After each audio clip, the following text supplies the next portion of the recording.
Drew Kozub joining. Dina, do you want to do it with me next time?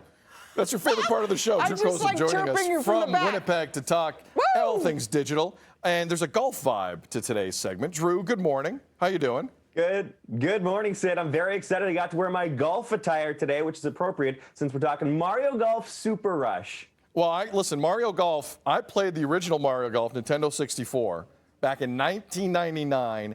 It was fun as heck. I'm assuming this new version is slightly better.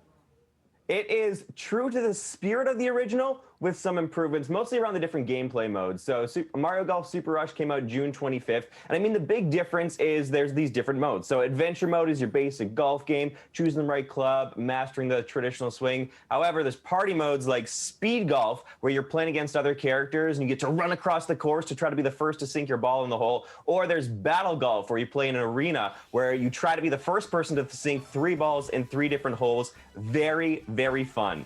I'm a huge fan of this game. Drew, I know you're a huge fan of this game. The one thing I did learn that I didn't know is that the only man to win a major in professional golf is also a huge fan of this game, and you had a chance to talk to him. Yes, Mike Weir legitimately loves this game. So I had the chance to talk to him about Mario Golf Super Rush, Life, and Luigi. Do you want to take a look? Let's go.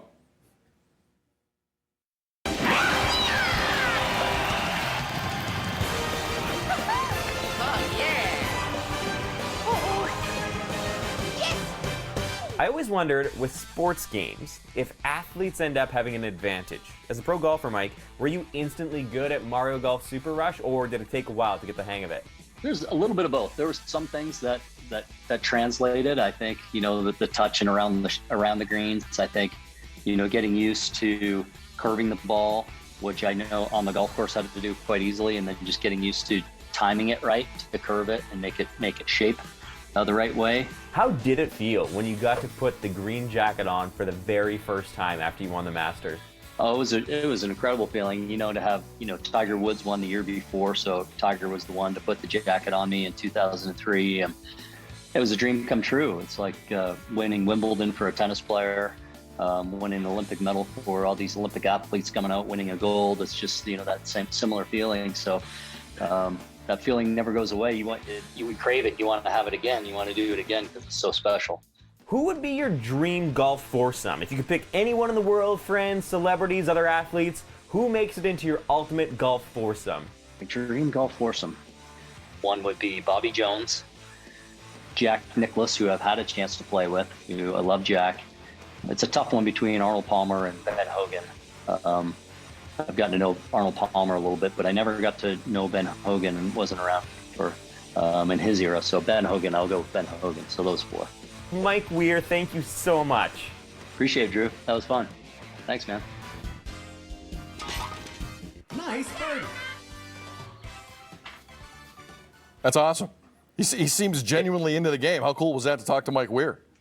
He was so cool, and he was genuinely into it because we were playing, and then he was actually helping me out. He's like, Drew, use your special. So, he knew the game and the moves and was kind enough to help share that advantage. So we got to play a couple different rounds, 3 different rounds. Mike won 2, I won 1. I won the last one. So, I don't know if that means that I beat Mike Weir in golf, but, It doesn't. You said it. It does not mean it does not mean you beat Mike Weir in golf, but you beat him in a version of golf.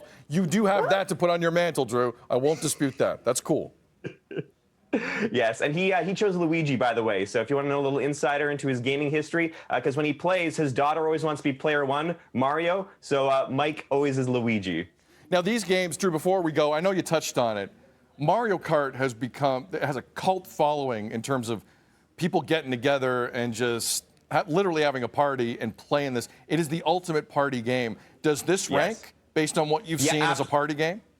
Absolutely, because you can be playing locally with friends and stuff, but I was playing online multiplayer with Mike and some of my own friends, and that is exactly that party fun atmosphere, especially when you go into modes like the speed golf, because it's not so much about careful skill, it's about frantic running around and having a great time. Now, is there also enough serious stuff in the game? Because I know, listen, EA Sports does an unbelievable job with their sports sims. Is there enough, is it not like overly cartoonish? Is there enough actual golf stuff before we go?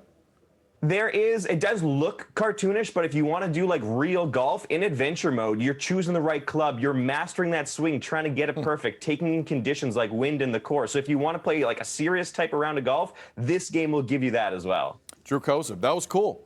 Congratulations on talking to Mike, and we'll talk again next week. Appreciate you. All right, sounds good. Drew Kozub from Winnipeg, talking gadgets and stuff. We love them. All right, coming up a little later on, You Sound Off here on Breakfast Television. We found out yesterday that in England, all pandemic measures, emergency measures, on July 19th, they're done.